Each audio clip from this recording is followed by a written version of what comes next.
Bienvenue, très heureux de démarrer ce cours avec vous. Je m'appelle Richard Welter, avec un W. Vous le savez peut-être, je suis professeur de chimie et de cristallographie dans cette université depuis bientôt 23 ans. J'ai commencé mes études à l'université de Nancy, j'étais maître de conférence pendant quelques années et j'ai obtenu un poste de professeur ici en 2000, donc ça va faire 23 ans. Donc on va commencer cet enseignement de mathématiques par un travail sur le calcul de limites, essentiellement. Et ensuite, on verra pourquoi on introduit la notion de développement limité. L'idée, c'est d'étudier des fonctions à certains endroits. Et vous verrez que mon approche, non pas liée à l'expérience des mathématiques, parce que dans ce domaine-là, mon expérience est faible, mais j'ai une grande expérience, bien sûr, de l'enseignement universitaire, et en dehors d'ailleurs de l'université, parce que je transmets aussi d'autres choses. Pour moi, ce qui est important, c'est la didactique. Mais nous, là, pour l'enseignement que nous faisons ensemble, c'est quoi le but? Le but, c'est de vous donner quelques outils mathématiques pour résoudre des problèmes des sciences expérimentales. Et donc, souvent, il faudra qu'on se le rappelle. Nous, on ne fait pas des matchs pour des maths. Alors, c'est intéressant, attention, hein. Moi, j'ai beaucoup de respect pour les mathématiques et les mathématiciens. Je trouve que c'est absolument extraordinaire. Vous verrez, j'ai fait une petite introduction, je trouve que c'est un peu magique.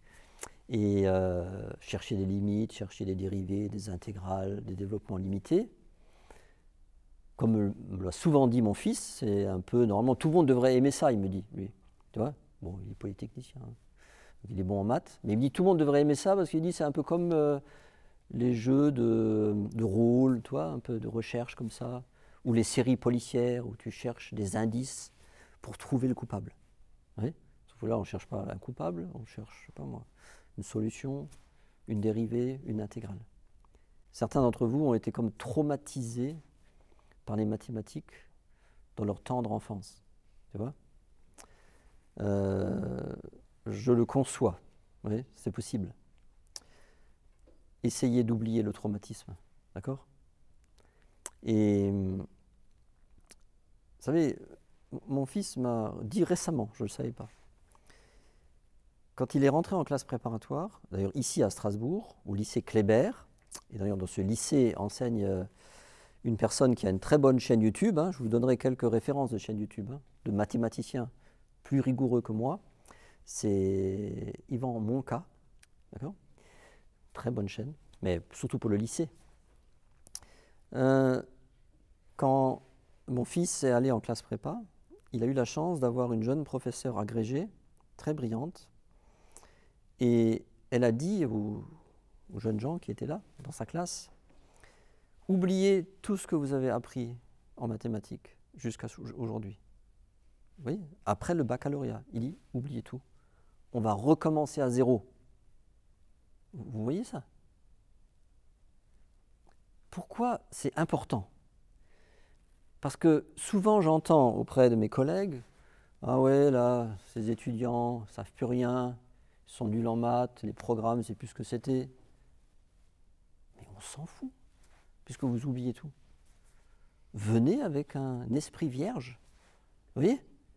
Et cette prof, c'est une histoire vraie que je vous raconte, vous pouvez vérifier tout ce que je dis, je ne raconte pas des anecdotes en l'air. Cette prof a recommencé avec l'addition, la soustraction, le caractère commutatif et non commutatif. Qu'est-ce que c'est une division? Qu'est-ce que c'est une multiplication? Et elle a avancé comme ça. Et parmi ceux-là, 2 ou 3 ans après, il y en a qui sont rentrés à l'école polytechnique. Donc il y a la chaîne bien sûr de Yvan Monca que je vous ai indiqué, vraiment. Si vous oubliez par exemple comment est-ce qu'on fait 1 plus 1, vous allez sur cette chaîne pour être sûr. C'est-à-dire que lui, c'est intéressant, il y a des milliers de vidéos, il a fait un travail énorme, donc on peut être en gratitude par rapport à des gens qui ont fait ce travail.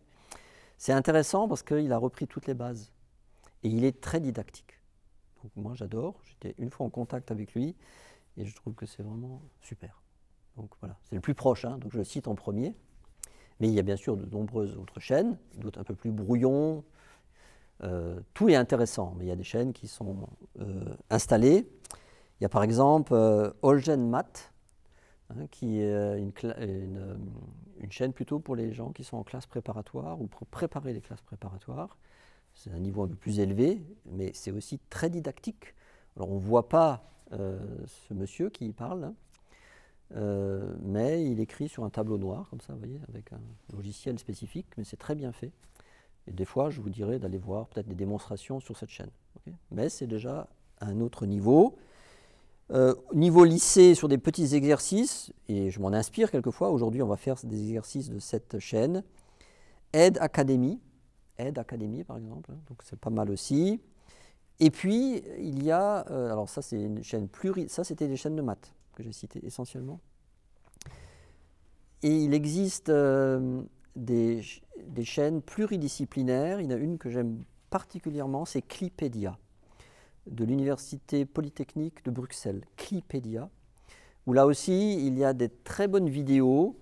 Par exemple, si vous ne vous souvenez plus de ce que c'est la fonction logarithme, d'où ça vient, pourquoi ça a été introduit, qu'est-ce que c'est la fonction exponentielle, etc. Donc ça, c'est vraiment chouette, parce qu'il y a des cours qui sont très didactiques, ouais, et ça vaut le coup de les regarder.